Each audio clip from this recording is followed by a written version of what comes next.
Hello guys, do you know if you buy a house here in Europe does not make you a landlord?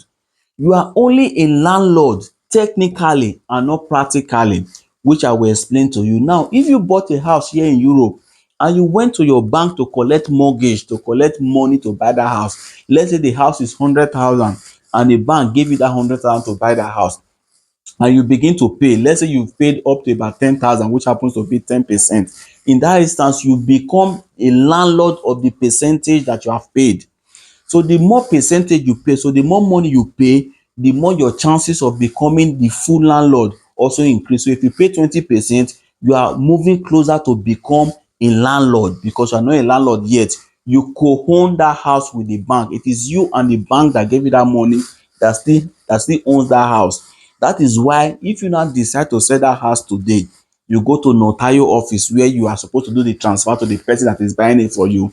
Immediately they put your information and the particulars of the house, it will show that there is still mortgage in that house. So the notary will tell you that you cannot sell it unless you go and inform the co-owner, the person you own it with, which is the bank. So the bank must be notified. So the bank will also bring a representative, so they will do their own calculation and say, oh, yes, you are still owing us money.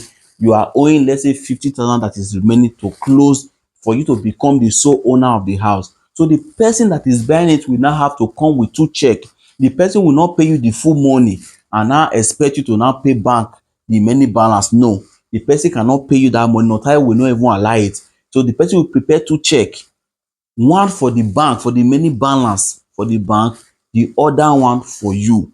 So I'm doing this for to bring an understanding for those of you that are buying houses now. I don't buy house, I don't buy house. Congratulations, but you should also know that that house is not fully yours until you finish the completion, until you finish the payment of that house. So you co-own the house with the bank that gave you the money to buy that house. I'm bringing this understanding to you so that you will try your possible best to see how you can actually pay your mortgage regularly, because that is the only way that house can become yours. So for those of you that also have the intention of buying house, when you hear that some of us say, we buy house, don't also feel bad. That house not be our own yet, so we are still paying. It all actually becomes our own when we now eventually finish paying for that house. So please, I encourage those of you that are still paying mortgage, may God give you the grace to continue paying. And those of you that are still aspiring to own a house too, you should have this understanding so that I will have this clarity. Thank you and God bless you.